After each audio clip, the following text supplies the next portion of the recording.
বাংলাদেশ জামাত ইসলামের আমির ডক্টর শফিকুর রহমান তার উপদেষ্টা মাহমুদুল হাসানকে বরখাস্ত করেছেন। মাহমুদুল হাসান তাকে না জানিয়ে বা দলকে না জানিয়ে পররাষ্ট্র মন্ত্রণালয়ে চিঠি দিয়েছেন। অনেকটা অতিরিক্ত বাড়াবাড়ি পর্যায়ে কাজটি করেছেন। আমির কাজটি ভালো করেছেন, তাকে উপরে ফেলেছেন। আগাছা যত তাড়াতাড়ি উপরে ফেলে ততই ভালো।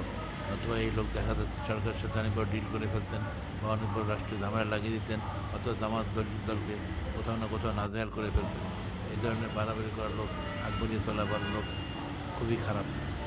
জামাত ইসলাম যে সিদ্ধান্ত নিয়েছে এটা সঠিক সিদ্ধান্ত নিয়েছে। দুষ্ট করেছে, শূন্য গল অনেক ভালো, যদিও কথাটা এখানে এত বড় পর্যায়ে খাটে না, কিন্তু এটি একটি দুষ্ট গরু, এটি আগাছা আমাদের উপরে ফেলেছে। খুব ভালো একটি কাজ হয়েছে।